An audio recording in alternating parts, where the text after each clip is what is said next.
लोग इनसे मतलब आप देखें कि कितने इनके मुरीदैन हैं, इनके मानने वाले, इनके चाहने वाले आ रहे हैं। तो कौन सी ऐसी चीज़ थी या करामत थी या कोई इल्म था या तालीम थी जिसकी वजह से लोग इनके साथ इतना जुड़ गए, सरकार ख्वाजा वली सरकार के साथ? अ, बिल्कुल ऐसे ही है। नबी इस्लाम ने फरमाया, एक मोमिन जो है ये मकनातीस की तरह है, जी। एक दूसरे की तरफ अपने आप को खींचता है। तो ये तो मोमिन के लिए वो है। तो अल्लाह का जो वली होता है उसकी ज़िंदगी ही अल्लाह की मखलूक के लिए होती है। और और उन्होंने वो जो दस्तरखान बिछाना होता है उसके अंदर उनके लिए नेक और गुनाहगार सबको उन्होंने इकट्ठा करना होता है। असल में सूफिया जो हैं इनका मकसद ही मोहब्बत तकसीम करना है। और अगर सही। मोहब्बत तकसीम ना करते तो ये जो दीन सलाम रूए ज़मीन में फैला है ये कभी ना फैलता। और आप देखें कि नबी सल्लल्लाहु ने जो तलीमात जो हजूर सल्लल्लाहु की ज़ात बाबरकत की है वो है ही मोहब्बत तकसीम करना, है ही मोहब्बत करना अपनों से भी दूसरों से भी। अच्छा सर मतलब बड़ा ज़बरदस्त आपने जवाब दिया। अभी मैं इसमें एक चीज़ ऐड करना चाहता हूँ कि मिलाद पर, सूफ़ीज़म पर कुछ एतराज़ात उठाए जाते हैं नौजवानों के जहनों में ख़ास तौर पर। जैसा कि अभी एक मतलब आता है कि उर्स का मतलब होता है शादी के खुशी मनाना, और हमारे यहाँ उर्स मनाए जाते हैं अक्सर मिलाद जो दरसगाहें होती हैं। तो मैं इनसे पूछना चाह रहा हूँ आपसे कि शादी मतलब खुशी, जबकि उस दिन तो उस वली की का वसाल हुआ होता है, तो ये तो मेरे ख्याल से दुख का दिन है, तो ये खुशी क्यों? अल्लाह अकबर। जनाब मोहतरम शाह साहब, मैं आपसे ये अर्ज़ करता हूँ कि इसमें कोई शक नहीं है कि जब शेख करीम या जैसे बल्कि वालिदैन जब दुनिया से विसाल करते हैं तो उस वक़्त तकलीफ़ का दिन होता है। जी बिल्कुल। मगर जब अल्लाह का वली विसाल करता है तो उनके लिए असल में ये जो दुनिया होती है ये उनके लिए तंग दस्ती होती है, क्योंकि यहाँ पे उन्होंने हर वक्त अल्लाह की रज़ा को, अल्लाह के फ़रमान को, अल्लाह के नबी की शरीयत को लाज़म पकड़ना होता है। और उनकी हर वक्त उनका यही होता है कि ये मेरे जो अपना आजमाइश के दिन हैं, अल्लाह ताला मुझे इसमें कामयाब कर दे। तो सारी ज़िंदगी वो सवाल जवाब में, जैसे बच्चा पेपर देता है तो कहता है कि मेरे पेपर हो जाएं तो उसके बाद मैं कामयाब हो जाऊं। तो औलिया अल्लाह की जो ज़िंदगी होती है वो फ़कत इसी तरह होती है कि सारी ज़िंदगी उन्होंने, सबसे बड़ी उनकी जो करामत होती है वो होती है इस्तिकामत, अच्छा। कि जो अल्लाह ताला उनको साबित कदम अता करता है। अब ये मसला जो है कि अल्लाह के जो वली होते हैं उनका जो ये उससे पाक जो किया जाता है ये क्यों किया जाता है, जबकि ये इनका विसाल का दिन है, गम का दिन है? ऐसा नहीं है। मुरीदीन के लिए, मुहिब्बीन के लिए, खादमीन के लिए जिस दिन विसाल होता है उस दिन वो तकलीफ़ दे दिन तो होता है, मगर अल्लाह की तरफ से एक बंदा सारी ज़िंदगी अल्लाह के ज़िक्र में गुजार दे और अल्लाह की मोहब्बत में गुजार दे, ये तो कोई बात ना हुई कि जब वो दुनिया से जाए तो वो वैसे ही जाए जैसे आम बंदा जाता है। एक बंदा सारी ज़िंदगी अल्लाह अल्लाह के नारे लगाता है, अल्लाह के नाम पे ज़िंदगी गुजारता है। अब जब वो दुनिया से जाता है तो अल्लाह अपने ज़िक्र की बरकत की वजह से उसका ज़िक्र बुलंद कर देता है। ज़बरदस्त हो गया। अच्छा, इसके साथ एक और बात होती है, अक्सर होती है नौजवानों में, कि जब भी दरगाह या मेला हो गया, इसका जिक्र होता है तो सबसे पहला जो सवाल आता है वो ये आता है कि भाई वहाँ पर शिरक हो रहा है, कुछ शिरकिया दूसरा काम हो रहे हैं। तो सर इसमें आप बताएं कि कुछ जो होते हैं मानने वाले होते हैं, ज़ायरीन होते हैं, वो औलिया की मोहब्बत में इतना आगे निकल जाते हैं कि वो मतलब सजदा हो गया या क्या, मतलब ये क्या सीन है आखिर? किबला शाह साहब, मैं आपसे गुजारिश करूं, सबसे पहले तो नबी इस्लाम की हदीस पाक है। जी जी। हजूर इस्लाम ने अपनी कुछ सहाबा को साथ लिया और ओहद के कब्रिस्तान में आप एक मिंबर के साथ तशरीफ़ ले गए। अच्छा। हजूर इस्लाम जब वहाँ जाके मिंबर ओहद के कब्रिस्तान में नबी इस्लाम ने लगाया, ये शिरक के ऊपर मैं कोई अर्ज़ करने लगा हूँ। असल में हमारे यहाँ ना उम्मत को तबाह करने में काफ़ी लोगों का सिस्टम है जी। जबकि ये वो लोग हैं जिन्होंने उम्मत को इकट्ठा किया। अब जिन्होंने सारी ज़िंदगी लोगों को जहालत से, शराब खानों से, ज़िनाकारियों से, बदकारियों से, गैर मज़हब से निकाल के अल्लाह के हजूर उनको पेश किया, अल्लाह के ज़िक्र में उनको लगाया।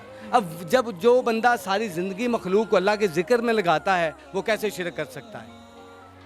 जी। अब उसमें मैं बताऊं कि नबी इस्लाम ने अपने सहाबा को बुलाया और ओहद के पहाड़ कब्रिस्तान के अंदर अपना मिंबर लगाया।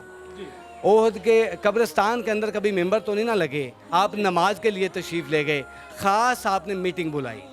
आपने वहाँ पे फरमाया कि जन्नत के जो अल्लाह की नेमतें हैं, अंगूर और दूसरे फल जो हैं वो मेरे सामने हैं, मैं अगर तो हाथ अपना सामने करूं, बढ़ा लूं, अपना बाजू सीधा करूं तो मैं इसे तोड़ सकता हूं, मगर क्योंकि अल्लाह का एक पर्दा है उसे मैंने रखना है। दूसरा, नबी इस्लाम ने फरमाया कि मैं आपसे हजूर ने अपने सहाबा से फरमाया, अल्लाह की इज़्ज़त की कसम मेरे बाद मेरी उम्मत शिरक नहीं करेगी। ये अच्छा। सियासिता की हदीस है, सियासिता की हदीस है। हजूर ने फरमाया, अल्लाह की इज़्ज़त की कसम मेरे बाद मेरी उम्मत शिरक नहीं करेगी, हाँ ये मफाद परस्त बन जाएगी। अच्छा, तो ये मफाद के लिए सब कुछ होता है कि मतलब आकर सजदा कर देना? मैं आपको बताता हूँ उसके अंदर क्या हुआ। अब जो मसला है शिरक का, मज़ारात पे लोग सजदा करते हैं, सजदा क्यों करते हैं? सजदे की मैं थोड़ी सी डेफिनेशन आपसे अर्ज़ करूँ। पहली बात तो ये है कि सजदा सिर्फ अल्लाह ही रब्बुल आलमीन के लिए है। बेशक। अल्लाह वादाहू ला शरीक है, अल्लाह के अलावा उसका कोई शरीक नहीं है। नबी, वली, मखलूक, जिन्ना सब मोहताज हैं। जी बिल्कुल। 18,000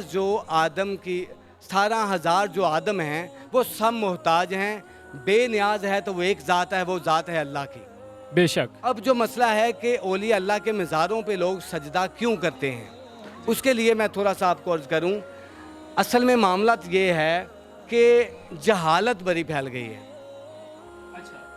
औलिया अल्लाह कभी नहीं ये चाहते कि उनको सजदे किए जाएं, उनके साथ मामला, क्योंकि उनकी ज़िंदगी अल्लाह के लिए होती है। होता क्या है, होता ये है कि कुछ लोगों को जैसे कि दुकानदार लोग हजरात हैं जिनका औलिया अल्लाह सूफिया से कोई सी दूर का भी ताल्लुक़ नहीं है। मैं इस पे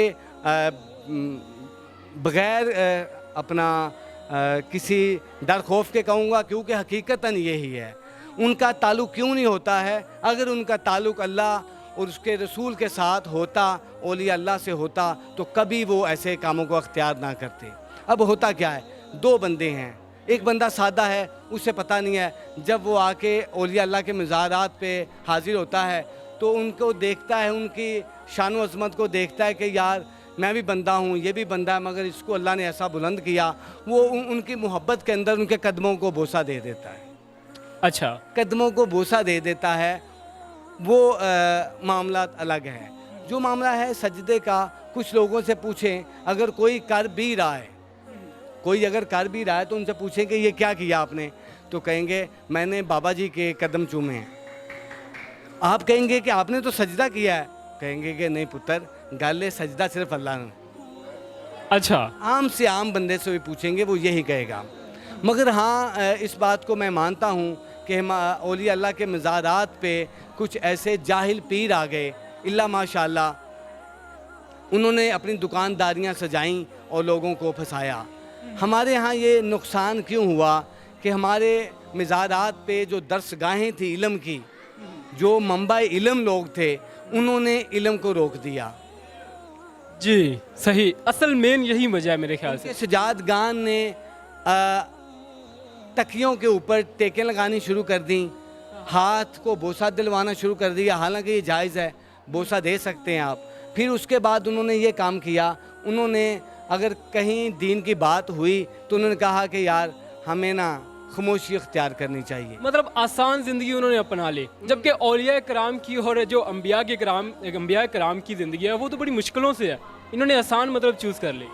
हाँ जी, ये मसला हुआ। जब ये मसला हुआ उसके यहाँ क्या हुआ, जिन लोगों का औलिया अल्लाह सूफिया से कोई रिश्ता ना था, उन्होंने देखा कि यार ये कारोबार कमाल है, हाथ भी चुमाते हैं, पैसे भी देते हैं और ये आगे पीछे बल्ले बल्ले भी होती है। उन्होंने क्या किया, उन्होंने वहाँ पे आगे चंद चीज़ें सीखी और किसी न किसी मज़ारात के कोने पे, जैसे कि शेख बाबा फरीदुद्दीन मासूद गंज शकर हैं, जैसे हजूर सैयद हजवेर दाता अली हजवेरी हैं, ऐसे और कई और अल्लाह के औलिया अल्लाह के मज़ारात आए। वहाँ पे मज़ारात पे जब वो रुके तो उन्होंने क्या किया, उस चीज़ को उन्होंने वहाँ पे बैठ के लोगों को जहालत की तरह पहले तो उन्हें मुरीद किया, उनको फंसाया, फिर उसके बाद उन्होंने क्या किया, उनको अपनी तरफ लगाया। अब उनके पास ना कुरान का इल्म था, ना उनके पास हदीस का इल्म था। जब उनके पास इल्म नहीं था तो वो क्या लोगों को इल्म देते। रही बात अल्लाह के वलियों की, अल्लाह के जो औलिया अल्लाह हैं, इनका अल्लाह के साथ ऐसा ही ताल्लुक़ है जैसा एक आका का ग़ुलाम के साथ होता है। सही हो गया। ये हो ही नहीं सकता कि अल्लाह का वली हो और उसका अल्लाह के साथ ताल्लुक़ ना हो। अल्लाह का जो वली है उसका अल्लाह के साथ ताल्लुक़ लाज़म है। अच्छा, एक बात तो ये है। दूसरा ये कि लोगों को सजदा करने वाले नज़र आते हैं। हज़ारों लोग जो मज़ारात पे आके अल्लाह की बारगाह में मसाजिद में सजदा रेज़ी करते हैं, वो लोगों को नज़र नहीं आते। जो लोग वहाँ पे आके मज़ारात पे कुरान करीम की तलीमात देते हैं, कुरान करीम पढ़ते हैं, क्या वो लोगों को नज़र नहीं आते? जो लोग वहाँ पे मुहब्बतों से आके अल्लाह के बंदों के लिए लंगर का एहतमाम करते हैं, क्या वो नज़र नहीं आते? जो लोग वहाँ पे आते हैं वो अक़ीदत और मुहब्बत में आते हैं। तो अल्लाह के जो वली हैं वहाँ पे आप जब देखेंगे हमेशा जिनका अल्लाह के वलियों के साथ ताल्लुक़ है वो अल्लाह और उसके रसूल की नाफरमानी नहीं करेंगे। और कुरान करीम में इरशाद पाक है, अल्लाह करीम ने इरशाद फरमाया कि अल्लाह के बंदों की पहचान ही ये है कि वो अल्लाह के बंदों को अल्लाह तक पहुंचाते हैं, वहाँ अल्लाह को मिलाते हैं, वो अपनी तरफ नहीं लगाते। वो अल्लाह का वली नहीं हो सकता जो अल्लाह से तोड़ के अपनी तरफ लोगों को करे। अल्लाह के वली की निशानी यही है कि उसने लोगों से तोड़ के दुनिया की परेशानियों मुसीबतों से निकाला और अल्लाह की तरफ ले गया। अगर उसे अल्लाह की मोहब्बत नसीब नहीं करवाई, अल्लाह के रसूल की अतात और अल्लाह के रसूल की नबी अलैहिस्सलाम की शरीयत नहीं बताई, तो फिर वो अल्लाह का वली नहीं।